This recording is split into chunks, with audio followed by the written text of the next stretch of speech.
Buenas noches y bienvenidos a Money and Markets. La situación general que estamos viviendo ahora mismo es bastante sorprendente. Ustedes habrán escuchado por todos lados que, oye, no llega la recesión. Y lo que está ocurriendo es que la masiva acumulación de deuda disfraza la recesión. Vamos a explicar qué es lo que está ocurriendo. En los últimos datos de Producto Interior Bruto de Estados Unidos aparece un crecimiento francamente espectacular, más de un 4% anualizado en el trimestre. Pero si analizamos esos datos con un poco de rigor, nos daremos cuenta de la bomba que se está generando. Primero, el aumento del consumo viene de un aumento brutal de la deuda por tarjetas de crédito. Es decir, el consumo está creciendo fundamentalmente en la parte de entretenimiento, que supone casi un 3%, y además está subiendo con un aumento gigantesco de la deuda en tarjetas de crédito. Claro, también hemos visto, como hemos comentado en este programa, que el nivel de impago de tarjetas de crédito está a máximos del año 2008, peor que en el año 2008. Esto es importante entenderlo, porque claro, la idea de que un consumo liderado por el exceso de deuda va a mantenerse en el tiempo es como mínimo irresponsable. Pero vamos a resto de datos de ese crecimiento aparentemente positivo. Primero, tenemos que tener en cuenta que una gran parte viene de la revalorización de inventarios. Ojo, eso es cosas que están en el almacén, que se valoran a un precio más alto, que a lo mejor no se venden. Como mínimo, en el cuarto trimestre eso se revierte.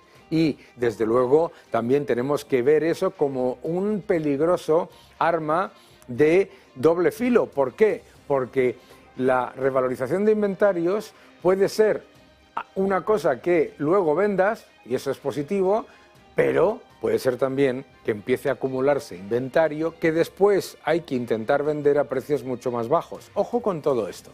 También tenemos que tener en cuenta ese exceso de acumulación de deuda a efectos de disfrazar la recesión, porque tenemos recesión en el sector productivo, manufacturero y servicios. Tenemos caída de la inversión no residencial. Tenemos también en Estados Unidos, todo esto en Estados Unidos, tenemos una situación en general de inversión muy por debajo de los niveles del año pasado y del anterior. Esto en lo que son los datos agregados. Pero miremos en esos datos agregados la acumulación de deuda.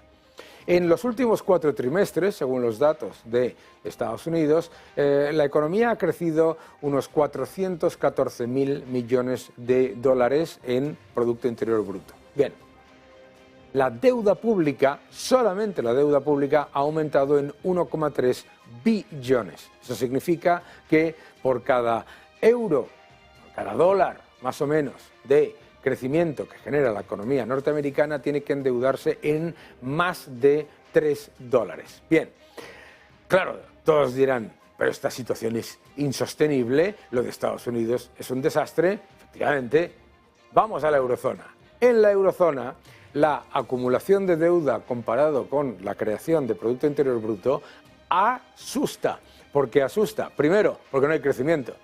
La eurozona está al borde de la recesión, al borde de la recesión o en recesión en algunos países, en medio del mayor plan de estímulo de su historia reciente, los famosos fondos Next Generation, cuyo impacto en la economía es literalmente negativo. Negativo, efectivamente. ¿Por qué? Porque no podemos olvidar que la eurozona ha tenido un viento de cola muy importante, que es el de las materias primas que se han corregido entre mayo de 2022 y mayo de 2023 y que todavía están por debajo de los niveles que consideraríamos previos a la guerra de Ucrania, ¿verdad? Bien, viento de cola, materias primas, todavía un Banco Central Europeo extremadamente laxo, cuyo balance pesa más del 50% del Producto Interior Bruto de la eurozona, cuando en Estados Unidos la Reserva Federal, el balance de la Reserva Federal pesa el 30% del Producto Interior Bruto. La eurozona, con todo ese impulso, más los fondos Next Generation, resulta que no crece y necesita, para generar una unidad de PIB, prácticamente 5 unidades de deuda, si ponemos como deuda, por supuesto, todos estos planes de estímulo que luego se pagan, por supuesto. Eso es mayor endeudamiento a futuro, ¿de acuerdo? Entonces, tenemos que ser muy claros a la hora de entender que los desequilibrios que se están acumulando son extremadamente peligrosos. Si vamos a la economía española, es una locura, es una locura. Te dicen, bueno, el Producto Interior Bruto ha crecido un 0,3% y España evita la recesión. Un momento, por favor. España, desde el año 2019 hasta los últimos datos, el último dato del tercer trimestre de 2023, para generar una unidad, un euro de Producto Interior Bruto, aumenta la deuda en más de 6 euros. Más de 6 euros. Pensadlo por un momento. Esta locura lleva a que se disfrace el Producto Interior Bruto, que dé la sensación que no hay riesgo, mientras los riesgos se acumulan. Y los riesgos se acumulan en un entorno en el que ya estamos, en un entorno en el que ya hemos visto en los últimos PMIs de la eurozona, tanto el sector manufacturero como el sector servicio es en contracción. No es, por lo tanto, una sorpresa que las materias primas no estén reaccionando al riesgo geopolítico como muchos esperaban. Muchos esperaban una fortísima subida de las materias primas y luego, ¿qué es lo que ha ocurrido? Que no están reaccionando, incluso están corrigiendo, igual que los fletes. Estamos viendo la realidad de la resaca de los estímulos, la resaca tras esa enorme expansión monetaria, enorme expansión fiscal. Inyectar dinero a las economías vía deuda y dejar mucho menos crecimiento, mucha más deuda y un problema que se verá en el año 2024 y 2025, que es cuando llega la brutal muralla de vencimientos. Veremos a qué tipos se refinancian y si vamos a ver también una muralla, pero de quiebras. Bienvenidos a Money and Markets.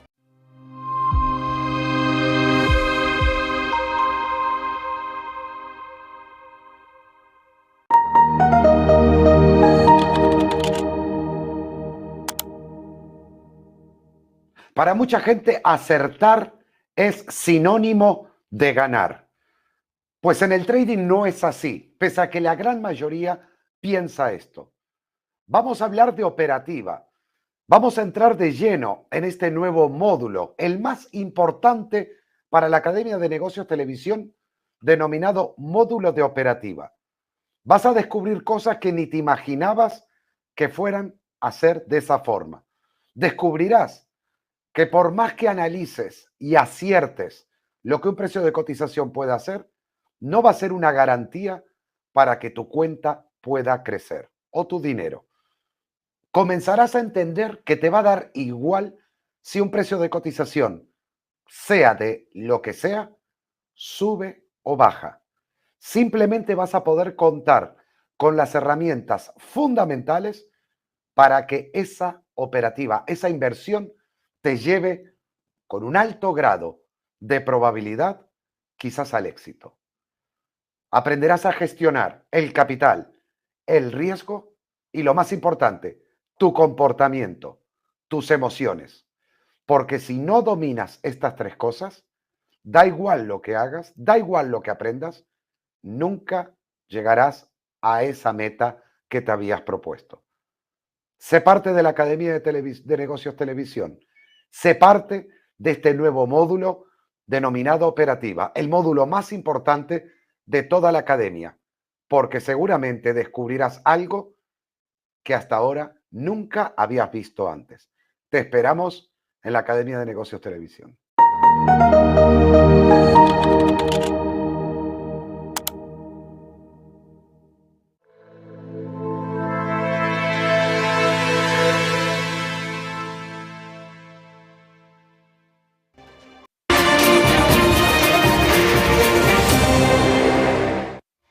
Bienvenidos de nuevo a Money and Markets. Y el lujo que tenemos hoy, pues tenemos a mi querido amigo José Carlos Díez.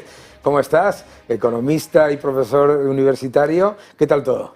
Pues un placer aquí estar en tu programa y empezar, ¿no?, y colaborar contigo aquí. Maravilloso, ya sabes que estás en tu casa. Y a mí me gustaría empezar por el pacto que han anunciado PSOE y Sumar para, si conforman gobierno, pues digamos como los principios programáticos de su programa a nivel económico. ¿Cómo lo definirías? ¿Cómo ves tú el pacto y qué riesgos y qué oportunidades puede incorporar? Pues hombre, cuando lees el documento tienes la sensación que es un documento de campaña electoral, parece un programa electoral, ¿no? De hecho, por cómo empiezan todos los párrafos de promoveremos, apoyaremos, intentaremos, no es un programa de gobierno, no tiene ninguna memoria económica, no hay ningún estudio de impacto.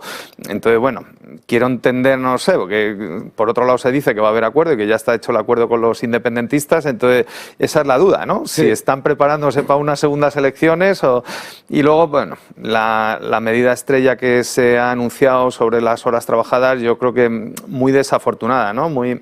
De mucho impacto, como siempre hace Yolanda Díaz, muy populista, buscando llegar a la gente y claro, ¿quién te va a decir que no quiere trabajar 37 horas? ¿No? Es que eso es muy difícil de plantear así un referéndum, ¿no? Te va a salir que sí. El tema es cómo instrumentalizas eso. Yo creo que, y ella que viene del mundo del sindicalismo, esto se lleva haciendo en España desde hace 40 años, ¿no? Se negocian los convenios colectivos y se negocia una jornada anual, ¿no? Se juega con los días de festivos, se juega y la empresa tiene flexibilidad para adaptar turnos y adaptar que no le afecte a la producción y minimizar el mínimo impacto sobre el coste laboral, que es lo que te hace competitivo o a nivel de otras empresas, o en el caso español, que es un sector industrial muy de cadena de valor, ¿no? Son grandes multinacionales del automóvil que producen aquí. La fábrica de Landaven en Navarra compite con la República Checa. Entonces, claro, si tú subes un 6,5% el coste laboral unitario por hora, que es lo que ha hecho la señora Yolanda Díaz en el pues pierdes competitividad y a lo mejor te quitan coches de aquí y se van a República Checa, ¿no? Entonces, ese escenario siempre se ha negociado entre sindicatos y patronal. Creo que es donde se tiene que negociar y creo que hay que potenciar la negociación colectiva y que el gobierno entre con una ley que, bueno, ya veremos, porque claro, le tendría que apoyar el PNV y vamos a suponer que el PNV o la propia Junts per Catalunya está apoyada por las patronales de allí, ¿no? Entonces, claro, el PNV ya se ha quejado, o sea, supongo que Confebask y Foment del Treball, que apoyan al PNV y a Junts, no van a apoyar esto. Entonces, es un acuerdo que no va a salir, ¿no? No tiene el apoyo. Pero vamos, yo creo que está mal planteado y no, desde luego no es el plan que necesita la economía española. Claro. Porque los últimos datos muestran un Producto Interior Bruto que sube un 0,3%, pero cae la inversión, se desploman las exportaciones, que yo creo que es uno de esos indicadores adelantados importantes, y seguimos con un nivel de aumento de deuda muy importante. ¿Cuál ha salido hoy el dato de inflación? ¿Cómo ves en general el entorno, primero por la eurozona y luego aquí? Bueno, el entorno internacional se ha complicado, sobre todo desde el mes de abril. China, que tú y yo llevamos hablando muchos años sobre esto y ya ha llegado, o sea, todo en la vida tiene un límite, ¿no? Claro. Entonces, China ha convulsionado, o sea, su economía y su modelo económico está en cuestión, su burbuja inmobiliaria ha parado y eso te quita un efecto arrastre sobre el sector industrial muy fuerte, ¿no? Entonces, claro, ¿cómo sustituyes eso, ¿no? Eso ha tenido un impacto sobre todo Asia. China ya es un gran atractor de importaciones del resto de países asiáticos y también de Europa y de Alemania. Sí. Entonces, estamos viendo un frenazo del comercio mundial. Hemos visto algún dato de mejora en septiembre, los datos de exportaciones americanos no han ido mal, o sea, que parece que lo peor ha podido pasar, pero estamos en un comercio mundial muy débil. Claro, y además esas exportaciones son todo tecnología. Y nosotros, pues la verdad es que estamos aguantando bien, básicamente por consumo interno, que el año pasado fue muy mal, porque el año pasado no subimos salarios y subió mucho la inflación, sobre todo energía, y este año hemos subido mucho los salarios y la inflación se ha moderado. Entonces el salario real está mejorando y el consumo ha crecido un 2% trimestral, que es una barbaridad, ¿no? Entonces, bueno, es algo que... estacional? No, porque lo que no es sostenible. O sea, tú no puedes mantener una subida de salario real de 3 o 4 puntos anual porque pierdes una competitividad con el exterior tremenda, ¿no? Estás apreciando tu tipo de cambio, ¿no? Entonces, este año y el año pasado se han compensado. Bueno, claro, estamos el año pasado bajó mucho. Claro, el año pasado fuimos el mejor país en comportamiento de costes laborales reales, unitarios, y este año estamos más o menos como Alemania y el resto de países, ¿no? Entonces, no te estás perjudicando con tu competitividad dentro de la eurozona, pero nunca miramos la competitividad con los países que crecen, ¿no? Corea, claro. Taiwán, que están vinculados al dólar, que ¿no? Hemos tenido una apreciación del euro en el último año importante, aunque sigue infravalorado. Entonces, bueno, yo creo que, o sea, al final, si tú miras la economía española desde el año 2000, ¿no? Hasta aquí, el comportamiento de productividad es malo, aunque dice el ministro Escrivá que no es el indicador que hay que mirar. Vamos, yo me he quedado impresionado. Bueno, no sé qué hay que mirar ya. Nos dice el señor Escrivá que la productividad no es lo que hay que mirar y que hay que quitar a los países que tienen más productividad porque es por cuestiones exógenas, ¿no? Yo un consejo al ministro Escrivá, yo creo que él debería escribir un nuevo manual de economía, mandarlo a Pearson, a McGraw-Hill, y si se lo publican, hacerse famoso como Blanchard y ya está, ¿no? Porque claro, está contando economía que no contamos en las facultades. Bueno, entonces, sería un manual muy pequeñito. Bueno, que sería pero los datos son los la que nueva yo economía diga. Y se acaba el manual, ¿no?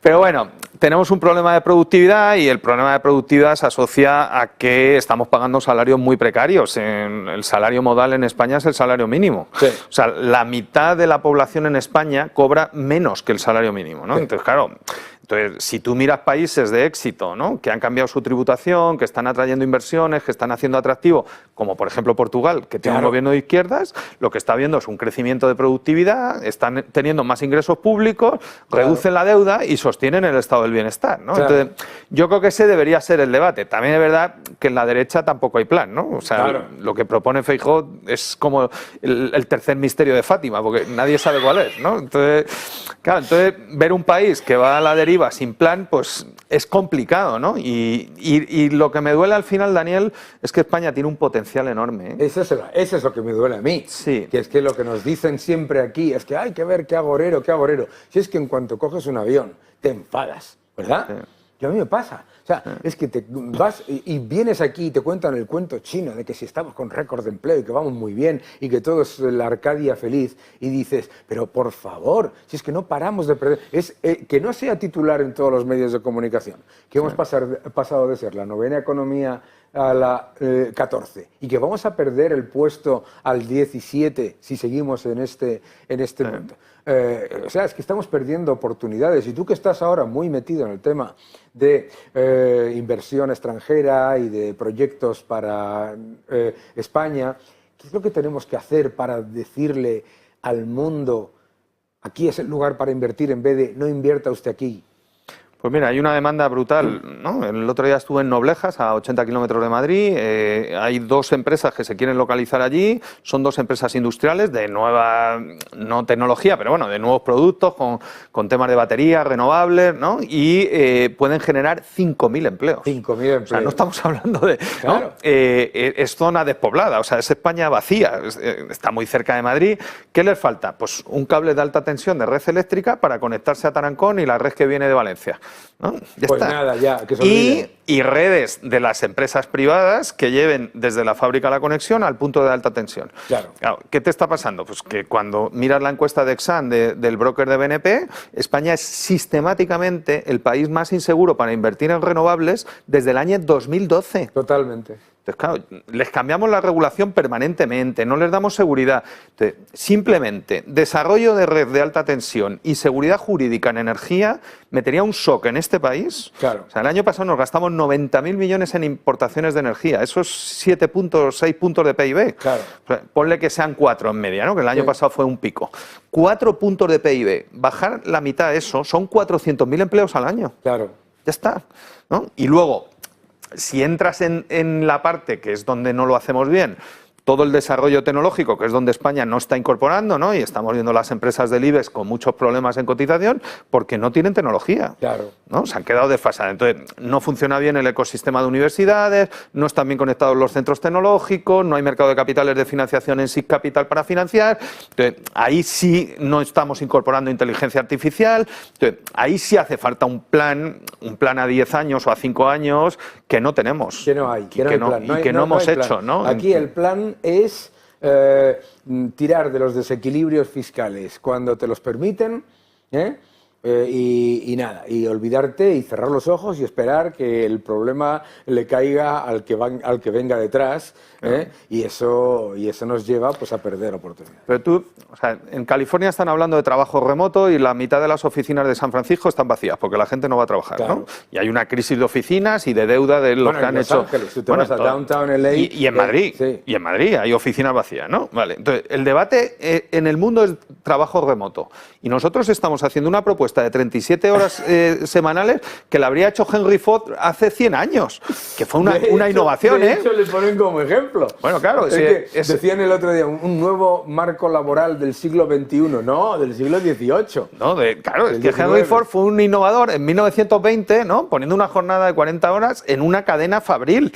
Pero es que eso no está. O sea, ahora estamos hablando de digitalización, de trabajo en remoto, de cómo incorporas ese talento. Hemos hecho una ley de startup que incorpora el nómada digital, tiene el 15% de IRPF, no lo estamos promocionando. No solamente no lo estás promocionando, sino que vas y una ley que, de las pocas cosas que me parecen de aplaudir, ¿no?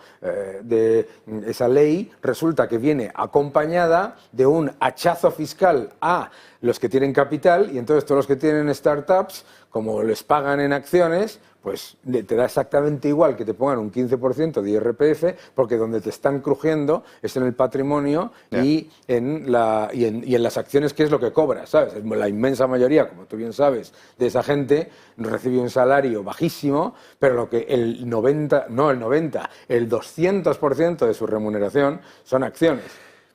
Yo creo que, o sea, viendo el mundo y siendo un país pequeño, que te puedes permitir esto. Estados Unidos no se puede permitir este plan. Pero claro, es que nosotros, con que traigamos, yo qué sé, 1000 empresas de estas que estamos hablando, ¿no? Que, claro. Bueno, si son de 5000 trabajadores, hace falta menos, ¿eh? Pero bueno, que, o sea, llevamos 3 años, yo tengo una cátedra que dirijo en la Universidad de Alcalá sobre este tema, cómo las renovables están provocando desarrollo industrial. Claro. Llevamos 3 años asociando toda la llegada de inversión extranjera a los Next Generation cuando no es verdad. Claro. Hay 27 países que acceden al Next Generation. Entonces, ¿por qué vienen a España? Porque tú pones una placa fotovoltaica que tiene el mismo coste que en Alemania y produce el doble de horas. Claro. Entonces, el coste por kilovatio de producido de la placa en España es un 30 o un 40% inferior. Entonces, ya está. Entonces, aprovéchate del shock energético y monta un plan de política industrial sencillo, con seguridad jurídica. No necesitas inversión pública, no te va a consumir dinero con deuda pública alta. O sea, simplemente necesitas transmitirles seguridad y una fiscalidad razonablemente atractiva, ¿no? Como está teniendo Portugal. Yo copiaría el modelo portugués, ¿no? Yo siempre digo que dicen, ¿no? ¿Tú qué harías? Yo copiar a los que lo hacen bien. No tengo porque en Portugal, ya tú lo has dicho perfectamente, con una fiscalidad atractiva, con una seguridad jurídica y con un nivel de apertura absolutamente espectacular, un gobierno de izquierdas lo está petando y ya nos han sobrepasado. Mira, una cosa que ha hecho Portugal, que yo conocí a Antonio Costa cuando le hicieron alcalde de Lisboa. El proyecto de la Baixa llevaba 10 años y habían movido 0 piedras. Cierto. Él hizo el proyecto de la Baixa siendo alcalde en año y medio. Ya está, ¿no? Ya está. La lleva al gobierno y gana las elecciones por mayoría y está centrado en gobernar. Ha puesto una cosa que se llama solicitud responsable. Entonces, tú eres una empresa de prestigio con capacidad técnica para hacer desarrollo de renovables o de coche eléctrico, de puntos de recarga, y firmas que te vas a portar bien. Claro. Modelo Estados Unidos, ¿no? Claro. Vale. Y te dejan desarrollar. Vale, no. Desde el primer día. Aquí ya tienen que fiscalizar. Si te portas mal, viene el juez o la agencia tributaria y te cruje, como en Estados Unidos. Si eso pasa en todos los países, pero ¿por qué tienes que dejar que haya una burocracia brutal y que tarden 1 año y medio? ¿No? Bueno, como decía Thomas Sowell, la burocracia es un animal que se da a luz a sí mismo y exige baja por maternidad. Estamos con un problema de acceso a la red de alta tensión porque hay mucha demanda, ¿no? Se hace una subasta. cuestionable en el 2018 para acceder a los puntos, como no estaba clara la seguridad jurídica, ponen muy bajo el aval y muy poco coste para acceder a la subasta. Claro. Entra gente que no es profesional ni es del sector, Muchísimo. solo para especular. O sea, para coger derechos de suelo baratos y venderlos caros. Burbuja inmobiliaria 2006, ¿no? Total. Vale, bueno, les vence la concesión, ¿no? Y todavía les estamos dando prórrogas. Que no, coño, o sea, si no pueden desarrollar porque no tienen el capital para desarrollar, pues que entre otro. uno que tenga capital. Pero es tan complicado. No es tan complicado, lo que pasa es que, claro, unos señores que son la deificación de la normativa, el normativismo y de la burocracia, pues no lo van a hacer. José Carlos, nos podríamos pasar un año hablando tú y yo. Qué gusto, ya sabes que estás en tu casa, ven, gracias por venir y seguiremos hablando. Un placer, vamos a dar ideas, a ver si nos escuchan alguna vez. Bueno, por lo menos que nos oigan, o por lo menos que le den un clic, que eso siempre funciona. Seguimos en Money and Markets, no se vayan.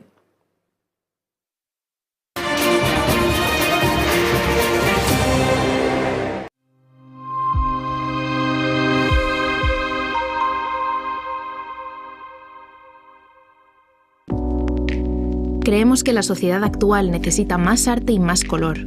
Le da a la gente la oportunidad de asimilar diferentes perspectivas. Es realmente un placer pintar este cuadro, porque es una hermosa imagen para comenzar. Lo último que pintaremos es el auricular en vez del pendiente. Using a classic and merging it with modern. This is very provoking.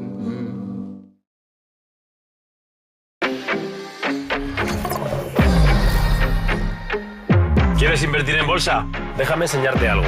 Él es Guille, compra acciones de empresas de videojuegos. Y él es Javier, invierte en acciones del mundo del motor. Y ella es... ¿Pero cuál es la comisión? 0 comisión. Abre tu cuenta de cliente totalmente online e invierte en acciones y fondos cotizados sin comisiones hasta 100.000 euros al mes. ¿Y tú? ¿En qué vas a invertir?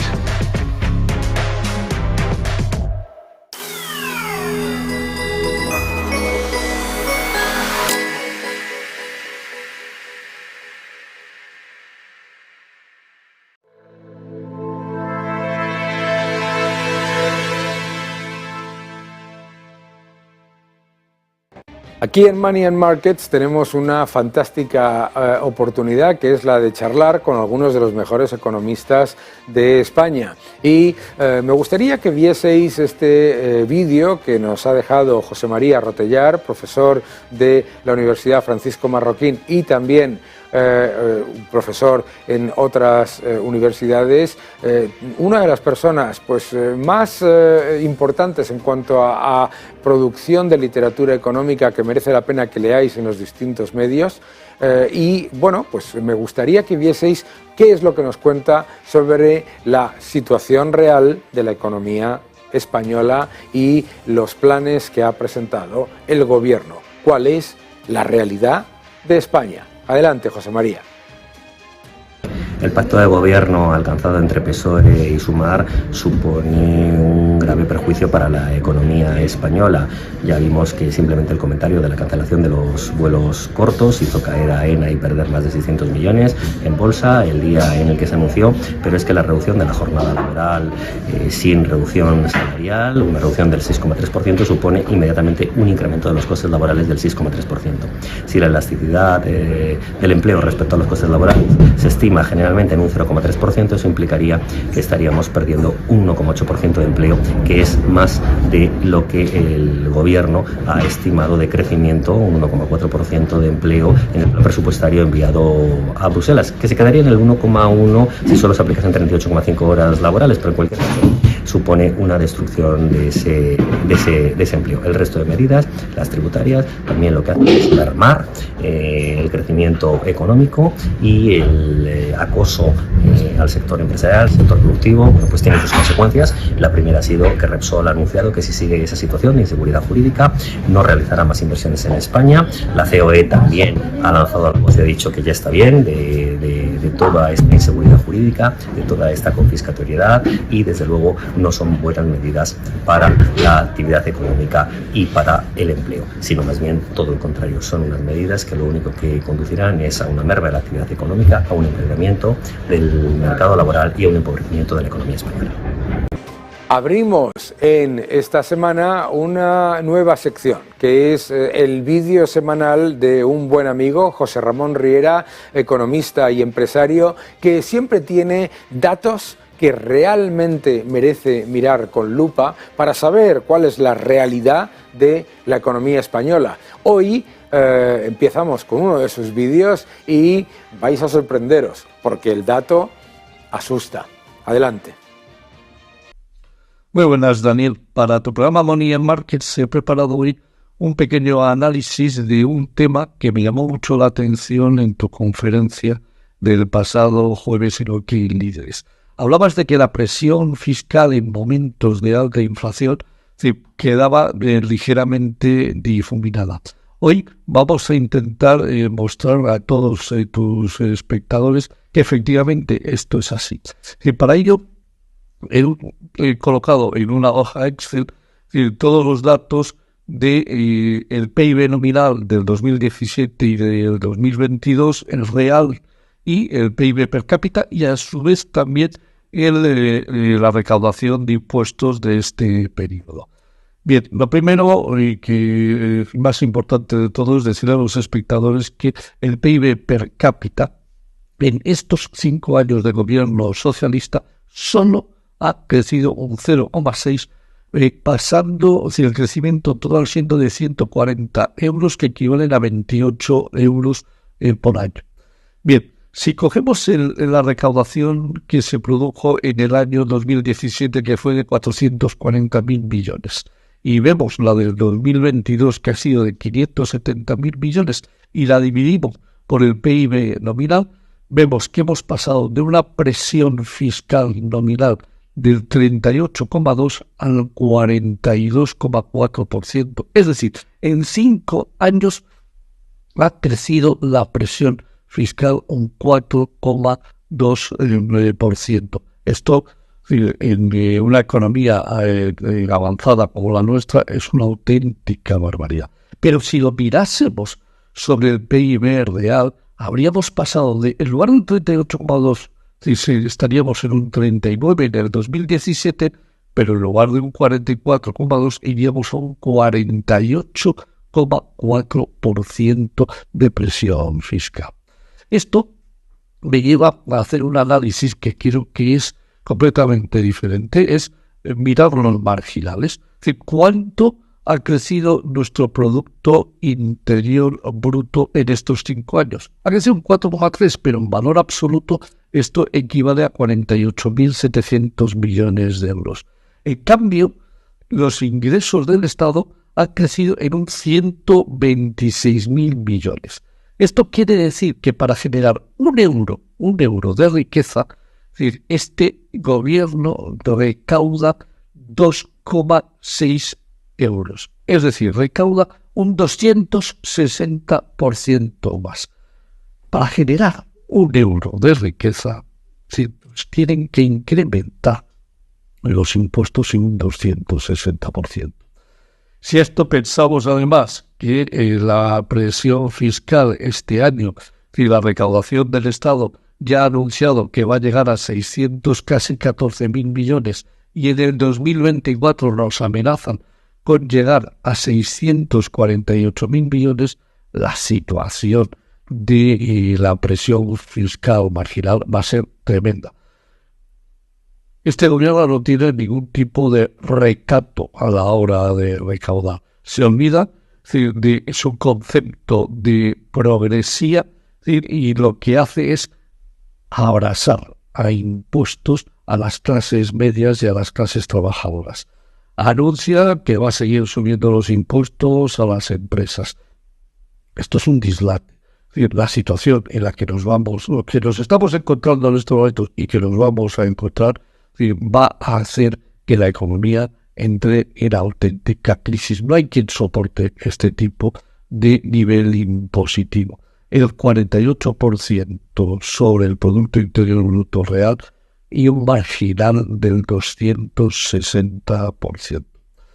Bueno, creo que intentaré en el próximo programa traerte alguna mejor noticia. Lo que pasa es que con un gobierno socialista y comunista es difícil, por mucho que se llamen progres, ver algo que nos haga progresar en este país. Hasta la próxima.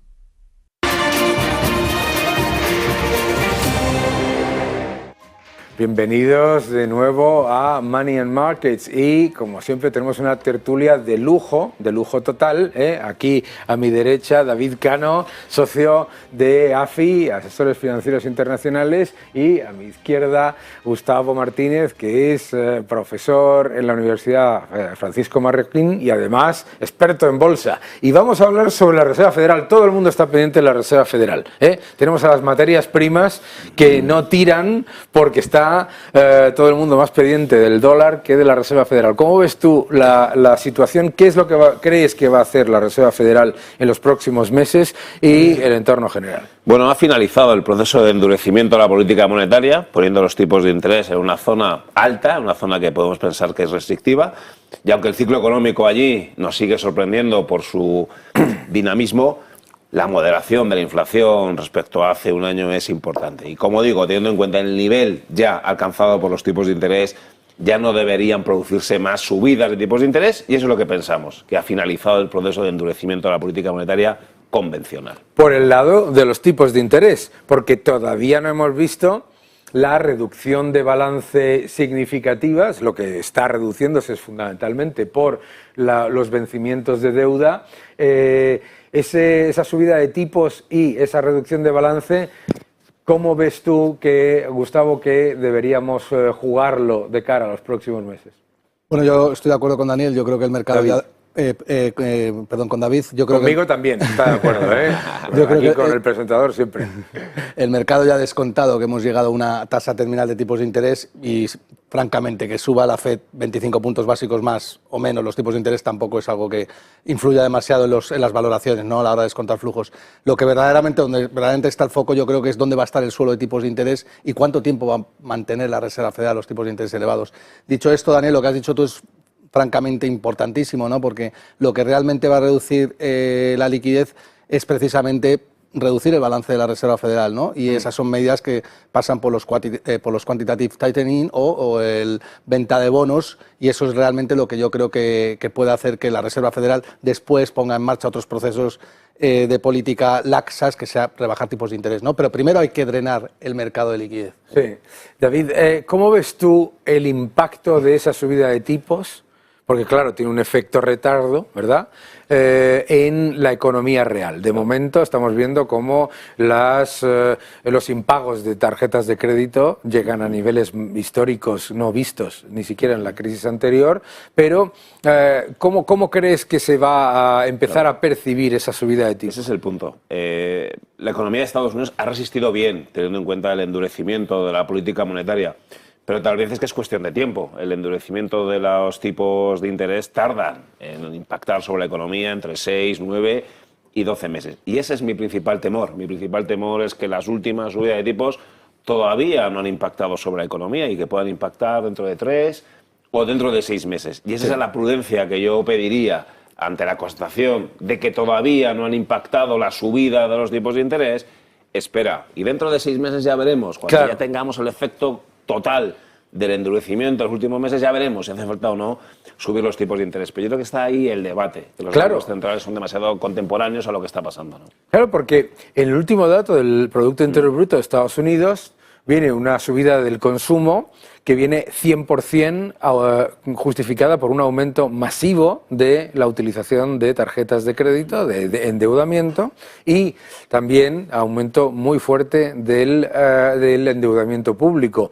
Pero sí es verdad, claro, que al menos Estados Unidos genera crecimiento. Eso es. Lo que me gustaría preguntaros a los dos es, y si quieres empiezas tú, Gustavo, es en todo este entorno, la eurozona está literalmente desapareciendo de la recuperación. La eurozona, los últimos datos de PMI están a mínimos de 30 meses, tanto en servicios, ojo, como en manufacturero.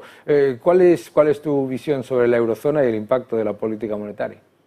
Bueno, yo creo que la eurozona, efectivamente, pues hay que hacer dos lecturas, ¿no? Por un lado, Estados Unidos, que juega a otra liga, y luego, por otro lado, Europa, que juega en segunda división, ¿no? Yo creo que Europa lo va a pasar mal y lo más probable es que nos vayamos a un periodo de esta inflación, si no lo estamos ya, ¿no? Y a mí lo que me preocupa es que, aunque es cierto que ha corregido los índices en Europa, tampoco estoy viendo que están recogiendo esos beneficios nominales crecientes en las empresas, ¿no? Y yo creo que hay que tener cuidado, ¿no?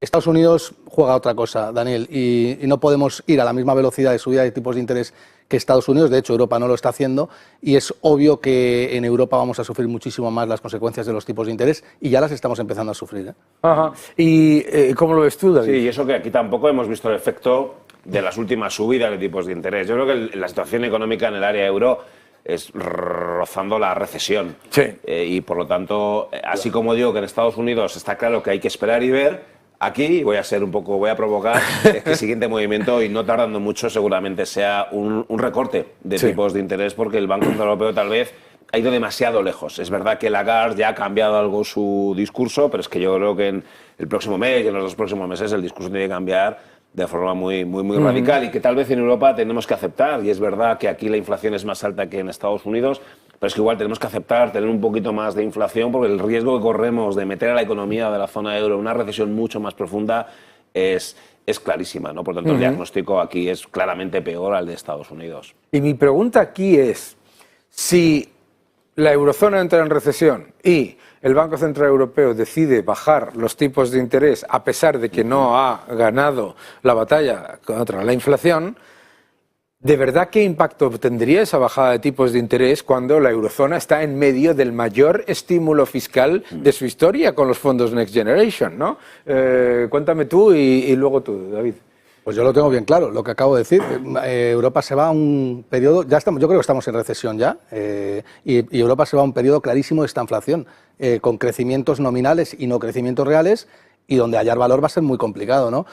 Pero es que además, estoy de acuerdo con lo que dice David, es que vamos a tener que empezar a asumir tasas de inflación más elevadas. Yo vengo tiempo diciéndolo, Daniel, que los objetivos de los bancos centrales de inflación ya no pueden ser el 2%, y en Europa ya ni te cuento, mínimo el 3% seguro.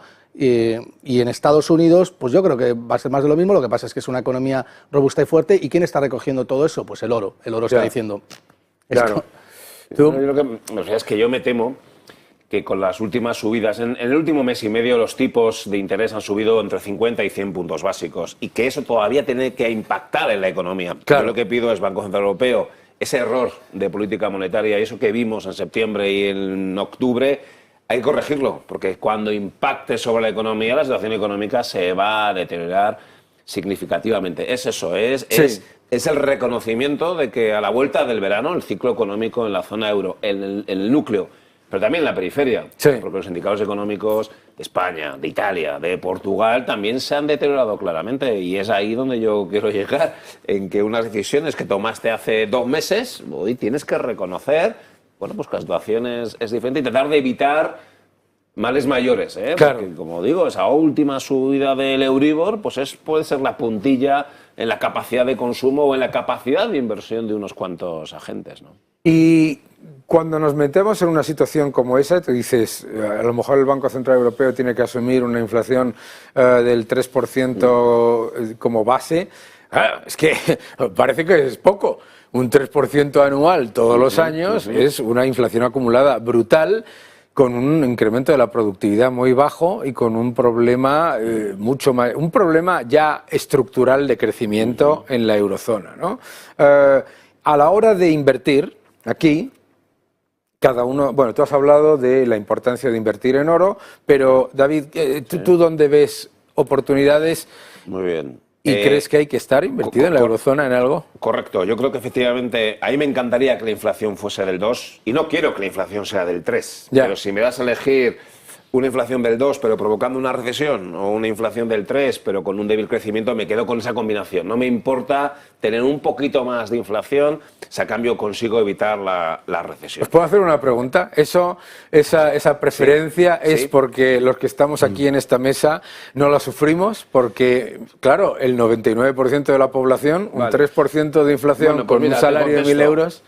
alguien que tenga una inflación del 3%, y sobre todo si tienes una capacidad de ahorro y pierdes capacidad adquisitiva, sistema, creo, ya viene la contestación a tu anterior pregunta, te puedes comprar bonos a un 4 o a un 5%. O sea, aceptamos que la inflación va a ser un 3% en la próxima década, no un 2, sino un 3. Hoy tengo una curva de tipos de interés que a 10 años me da un 4 o me da un 5%. Es decir, hoy, por primera vez en las últimas 2 décadas, tengo un activo financiero en el que invertir, un bono del Tesoro, que me va a cubrir la inflación de la próxima década. Y para mí eso es una tabla de salvación, vamos a decir, o tengo una solución a una inflación. El problema era hace unos cuantos años, cuando tenía una inflación del 2, pues que el tipo de interés libre de riesgo estaba en el 0. Ahí estaba peor como ahorrador.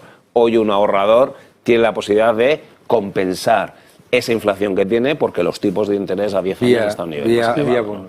Pero hay una cuestión, ¿no? Y es que, estando de acuerdo con David, yo creo que la gran mayoría de personas en España pues no son inversores, ¿no? Y los salarios reales están decreciendo con una inflación del 3% muchísimo más, con lo cual estás empobreciendo sí o sí a la sociedad, ¿no?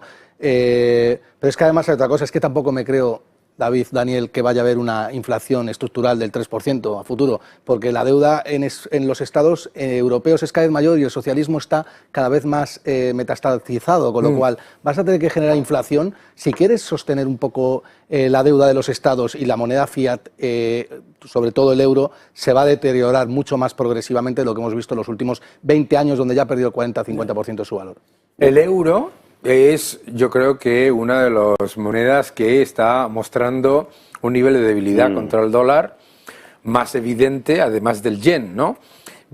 Esa política fiscal claramente se manifiesta en la situación del euro. ¿Ves al euro por debajo de la paridad? O si quieres le doy la vuelta. Yo creo que está siendo el dólar la moneda que se está apreciando contra todo, ¿no? Porque es verdad, ya se ha empezado esta conversación, es que Estados Unidos vuelve otra vez a demostrar que es la economía más dinámica, que es la economía que mejor rentabiliza el capital. Y el euro se está depreciando pues porque nos damos cuenta de que Europa pues es lo que es. El dólar está sobrevalorado o el euro está infravalorado, pero mucho me temo que puede seguir así durante unos cuantos meses más.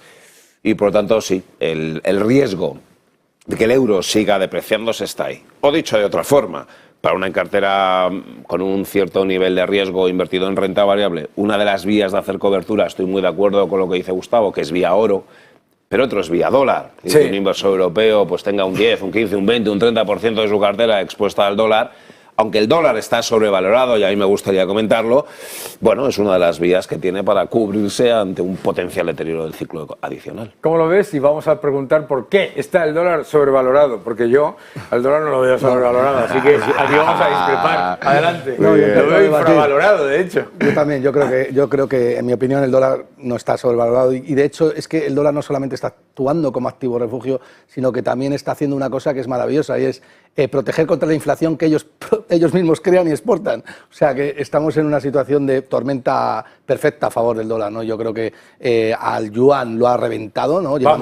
Llevándolo a mínimos de hace 16 años, cuando cotizaba en 2006, 2007, ¿no? Al yen japonés, a la libra, al euro. Es decir, esto de la desdolarización es tan utópico como que a mí se me caiga el pelo de repente, ¿no? Bueno, bueno, cuidado con lo del pelo, que los que estamos en el océano podemos hablar. Pero cuéntanos por qué lo ves sobrevalorado, porque yo Pues dos métodos. Uno muy sencillo es coger la evolución del dólar en los últimos 30 años y calcular una media, punto. Y en el caso del dólar euro te sale un tipo de interés medio del 1,16. Ya, pero eso no sería otro comprar recurso, también bancos, bueno, eso no es... Bueno, espera. Y otro recurso es, teoría de la paridad del poder adquisitivo y al final ver cuál ha sido el diferencial de inflación. Como comentaba Gustavo, Estados Unidos tiene una inflación más alta que el resto de los países y por lo tanto, si calculas la PPA, la PPA te sale 1,22, 1,23 con el tipo de cambio de dólar. Los modelos de valoración valen para lo que valen, pero están ahí. Y luego hay otros argumentos más teóricos, si se quiere, que es la posición del déficit de la balanza por cuenta corriente. Y es una economía que exige, que necesita todos los años financiación desde el exterior. ¿Qué sucede? Que la consigue atraer. Consigue atraer esa crédito. Por tanto, yo necesito dinero, pero es que nadie duda de mi capacidad de repago, ¿correcto? Claro. Pero en otro país distinto, cuando tienes déficit en la balanza por cuenta corriente, de repente es un sudden stop, ¿verdad? De repente te paran de entrar los capitales y tienes un problema ya. Es que es Estados Unidos y es el país que tiene la moneda que todo el mundo acepta. Claro. Y mientras eso sea así. Claro, es que yo ahí donde veo la discrepancia es en eso exactamente. Es que la razón por la que el dólar se mantiene como moneda de reserva del mundo no es porque el dólar esté llevando a cabo una política, o Estados Unidos, una política fiscal o tenga una situación comercial excepcional, sino porque los desequilibrios monetarios del resto son mucho mayores. Claro, es decir, fundamentalmente porque todo el mundo juega a ser la Reserva Federal olvidándose de que hay que tener, yo tuve la suerte de conocer a Ben Bernanke y a Trichet, y Bernanke le solía decir a Trichet, es que no solamente hay que hacer hojas de Excel, es que hay que prestar atención a la demanda mundial de tu moneda, y la demanda mundial de euros está cayendo. La semana pasada hablábamos de la deseurización y la de dólares está subiendo. Mercados emergentes, porque ahí entramos ya en otra, ahí tenés el doble tsunami, fiscal y monetario. ¿Cómo veis pero fíjate, a mí para invertir?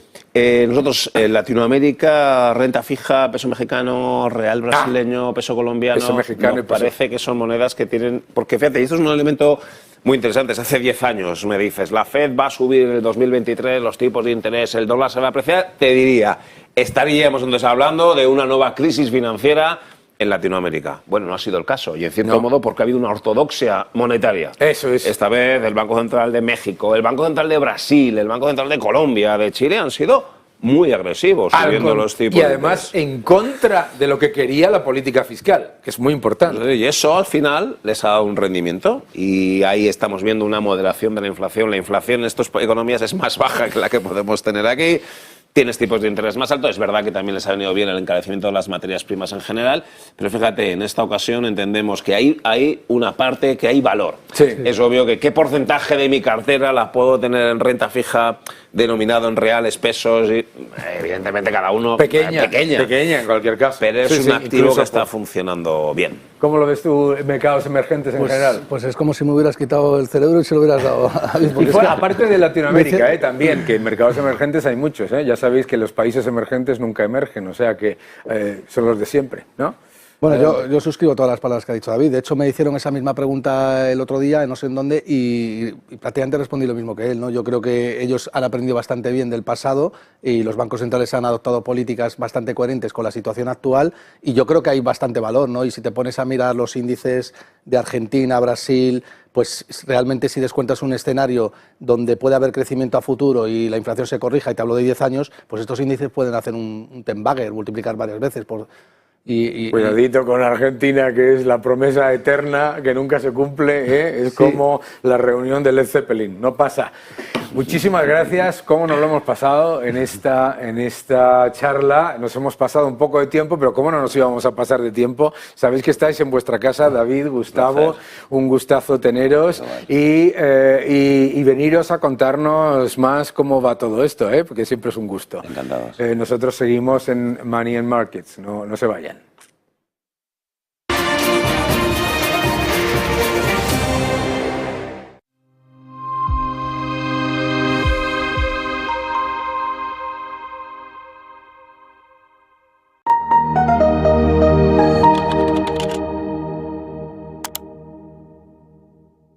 Para mucha gente, acertar es sinónimo de ganar. Pues en el trading no es así, pese a que la gran mayoría piensa esto. Vamos a hablar de operativa. Vamos a entrar de lleno en este nuevo módulo, el más importante para la Academia de Negocios Televisión, denominado módulo de operativa. Vas a descubrir cosas que ni te imaginabas que fueran a ser de esa forma. Descubrirás que por más que analices y aciertes lo que un precio de cotización puede hacer, no va a ser una garantía para que tu cuenta pueda crecer o tu dinero. Comenzarás a entender que te va a dar igual si un precio de cotización, sea de lo que sea, sube o baja. Simplemente vas a poder contar con las herramientas fundamentales para que esa operativa, esa inversión, te lleve con un alto grado de probabilidad quizás al éxito. Aprenderás a gestionar el capital, el riesgo y, lo más importante, tu comportamiento, tus emociones. Porque si no dominas estas tres cosas, da igual lo que hagas, da igual lo que aprendas, nunca llegarás a esa meta que te habías propuesto. Sé parte de la Academia de Negocios Televisión. Sé parte de este nuevo módulo denominado Operativa, el módulo más importante de toda la academia, porque seguramente descubrirás algo que hasta ahora nunca habías visto antes. Te esperamos en la Academia de Negocios Televisión.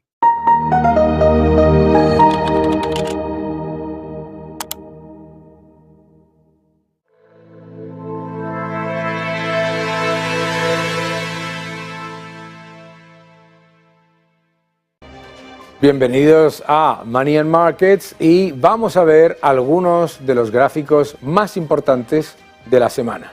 Empezamos con este.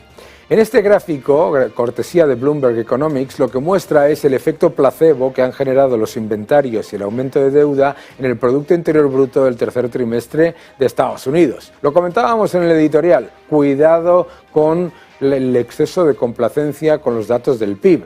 Yo tengo un amigo que siempre dice que el Producto Interior Bruto es el único indicador económico que cuando las cosas van mal se puede disfrazar con más deuda. Bien, pues aquí lo veis claramente. ¿Y qué es lo que muestra? Lo que muestra es que ese efecto placebo de la revisión de inventarios por un lado y del aumento del consumo por el efecto de entretenimiento, es decir, todo lo que tiene que ver con las vacaciones y tirando de deuda, se revierte muy probablemente muy por debajo de los niveles del año 2019 y además por debajo de los niveles del segundo trimestre. Esto no significa necesariamente que Estados Unidos entre en recesión, pero sí muestra que la revalorización de inventarios disfraza muchos de los desequilibrios de Estados Unidos y desde luego lo que nos muestra también, como comentaba en el editorial, es que el incremento de deuda está disfrazando la recesión del sector productivo. Vamos al siguiente gráfico, que yo creo que también es importante porque claro, hablamos, bueno, pero el consumo es robusto. Ojo, aquí veis como la renta disponible real, también cortesía de Bloomberg, la renta disponible real de los ciudadanos norteamericanos se ha desplomado, está en negativo, y el aumento de consumo viene fundamentalmente, por lo tanto, no de que tengan más dinero para gastar, sino de que están tirando de deuda. Y eso, como veis en la correlación histórica entre ambos indicadores, renta disponible real y a la vez el consumo, lo que tiende después es a converger y convergerá obviamente a la baja. Vamos al siguiente gráfico y en este veis lo que comentaba antes, ¿no? No paran de decirnos esto de que no estamos en recesión y que por lo tanto pues todo va bien. Bueno, pues la realidad tanto de la zona euro como de China es que el entorno del sector manufacturero no es que esté en recesión, es que está en depresión. Es que en la zona euro el sector manufacturero en el último PMI ha mostrado el peor dato en 30 meses. 30 meses. Lleva en contracción más de un año. Eso obviamente es más que una recesión, es una depresión. Claro, el sector manufacturero está en contracción severa y el sector servicios, mientras se tiraba de ahorro y se tiraba de tipos de interés bajos, etcétera, pues el sector servicios con la recuperación ha estado, digamos que, manteniendo el crecimiento relativamente bien. Vale, ¿qué es lo que ha ocurrido? Último dato del sector servicios de la zona euro, ¡boom!, para abajo. En China ya estamos viendo cómo el pinchazo de la burbuja inmobiliaria no se puede, digamos, limitar o mitigar con otros sectores y todavía gran impacto. Estados Unidos en este entorno mantiene un cierto dinamismo, pero no nos olvidemos de esa enorme losa de deuda que se está generando en todos estos países. China, en cualquier caso, tiene otros resortes para continuar creciendo al 4%, pero la eurozona no solamente no crece, en medio del mayor estímulo fiscal de su historia reciente, sino que además está en recesión hasta en datos agregados. Vamos al siguiente gráfico y analizar, claro, uno de los grandes elementos en todo esto ha sido qué es lo que está pasando con las materias primas. ¿Qué es lo que está pasando con las materias primas en un entorno de riesgo geopolítico creciente? Guerra en Israel, guerra en Ucrania, recortes de producción de la OPEP, todo tipo de aranceles y sanciones entre países, incluyendo a los países productores, etc. Y el petróleo toca los $100 y se va para abajo. ¿Y qué es lo que ocurre? Lo que ocurre es fundamentalmente que todos esos factores geopolíticos son importantes, pero el más importante, sin duda, es la demanda. Y la debilidad de la demanda es mucho más relevante para el precio estos días que las tensiones en la oferta. Y el factor más importante para las materias primas, que es ¿cuál? El monetario. En el momento en el que la Reserva Federal ha vuelto a dar mensajes hawkish, como se dice en el mercado, mensajes más restrictivos, mensajes de compromiso con la contracción monetaria y con la reducción de la inflación, etcétera, las materias primas pues han corregido rápidamente. Y por eso pues el oro funciona bastante mejor que, por ejemplo, el petróleo en un entorno de riesgo geopolítico. Hay que prestarle mucha atención a esto, porque como la Reserva Federal suba los tipos, que no es el caso ahora mismo, por lo menos no es lo que se estima, como ocurra, desde luego el riesgo es muy importante, muy importante, de que las materias primas sufran una corrección todavía mayor. Claro, mirad este gráfico, este es el movimiento en el último año, pero claro, tenemos que ser conscientes que está muy por debajo el petróleo, en términos reales, de los niveles a los que nos imaginábamos cuando saltó la guerra de Ucrania. La política de la Reserva Federal, la contracción monetaria, menos dólares yendo a activos relativamente escasos, más caro llevar margin calls, hacer contratos de fletes, etcétera, está afectando. Y lo estamos viendo, por ejemplo, pues lo vamos a ver también en los próximos meses, dependiendo de si la Reserva Federal mantiene ese pulso contra la inflación, en el que, por supuesto, todas las materias primas cotizadas en dólares tienen un enorme impacto por las decisiones de política monetaria. Vamos al siguiente gráfico. El siguiente gráfico lo que nos muestra es, en este entorno, el desastre absolutamente inequívoco de la famosa política monetaria inclusiva. Si veis la destrucción monetaria en la última década de todos aquellos países que se han dedicado a, entre comillas, imprimir dinero por el pueblo, mirad lo de Argentina. Ojo, en esta lista no cabe, por el destrozo de pérdida de poder adquisitivo, no cabe ni el bolívar venezolano ni el peso cubano, que estarían, pues imaginaos, pues no cabrían en vuestra pantalla. Pues todo esto de vamos a imprimir dinero para el pueblo, lo que termina haciendo es vamos a hacer mucho más pobres al pueblo. Muchísimas gracias y nos vemos la próxima semana. Seguid defendiendo la libertad.